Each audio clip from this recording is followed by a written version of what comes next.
first example I want to show you, it's Epicor into the e-commerce. So you have endless possibilities of connecting price list, but you can also connect product availability to the user. And my user, what I want to do is to configure a product. And between my configurable products, I want to select something, for example, like the golf cart.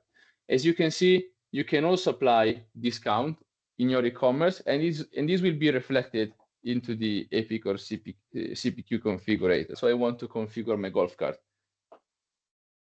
You probably noticed, but I want to stress the fact that the configurator popped up within the same page. And from the configuration perspective, you will have the 3D visualization.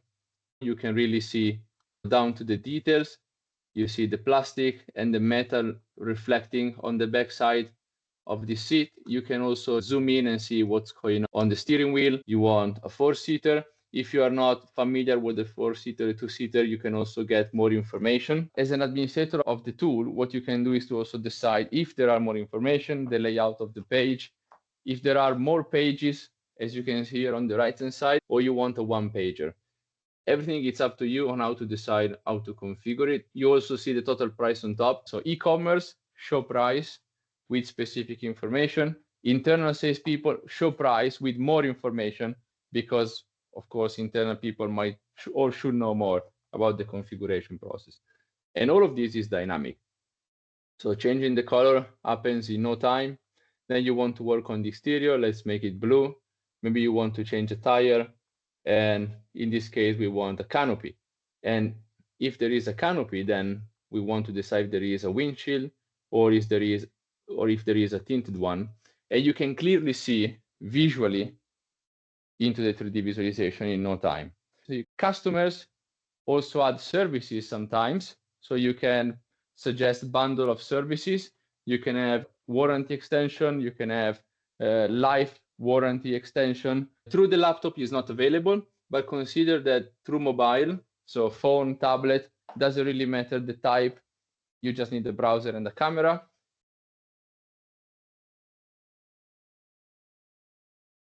You can utilize augmented reality. So you can really see in real life the object that you are configuring. Finally, you can add it to cart.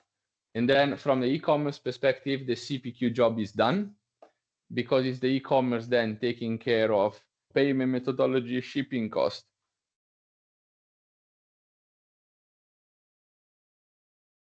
So we now know who the customer is, we know the location, and with the location, we know product availability, because maybe our product is not certified for where the add-on is located. And then we can configure the very same product into the system. The e-commerce, and then the configurator opening up into the ERP. We configure our solution, and then when we finish, we can hit the OK button, and then this brings back the total price. This is the very same golf cart, but from the backend perspective. It's pretty easy to add a new block. For example, we can go down here. We want to add the caddy cooler. So we want to go to the manufacturer. And what we want simply do is to add a material or delete a material. We can grab the block and snap it here. As you can see, it turns immediately red because it's also color coding. If it's something it's red from the rule perspective, you know that something is off. So you want to solve the issue, and the system is telling you what the issue is. You can design the platform to behave as you wish. What we are doing is telling the CPQ what are our needs. It's called customer needs based configuration. For example, the customer is sensitive to cost, sustainability, and limited space. If you're talking about aviation, they want to save space, but at the same, so they want to save material, weight, but they still want to bring some goods or people on top of it. So these are my customer requirements. And then you can say, what is the process, what we need to do? So we start asking questions to our customer, and the system is already optimizing the solution. Possibly one solution, most of the times, gives us a list of available solutions, and then we can finalize our configuration. What's important is that you define these logics into the system so that it will behave as you expect.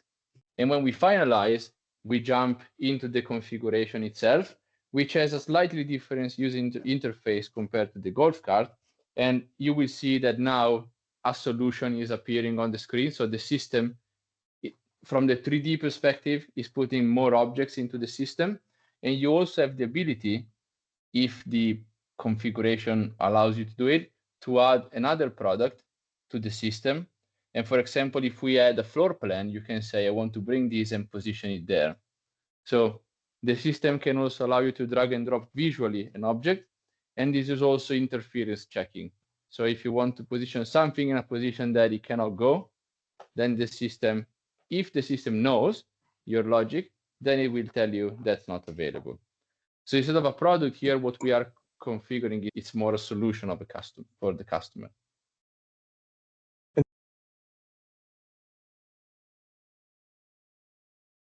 One of the things that it's probably becoming a bit more obvious now is you can have a configurator within a configurator.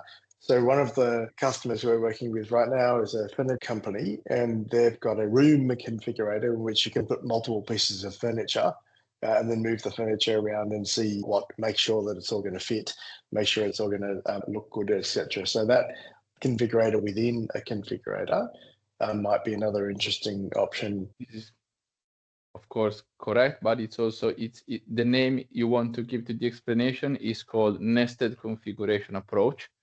So as you saw, like the object that I just added is a configurator itself. So you can configure the object as we saw with the golf cart, or you can configure the object within a space. So what I'm doing at the moment, I'm finalizing the configuration, and I'm collecting all the data that then will turn into a quote. Remember that we also said that CPQ can be a standalone tool, so you can manage total cost, you can manage discount, you can even manage customers, and then you can manage currency. So maybe you are configuring in Australian dollars, but I need prices in euros, or the other way around. So we have the conversion rate applied on spot for the specific customer total cost definition. You can apply your own exchange rates, so you can give us the numbers, or we can leverage the spot rates available from the central bank. And then when we want to submit,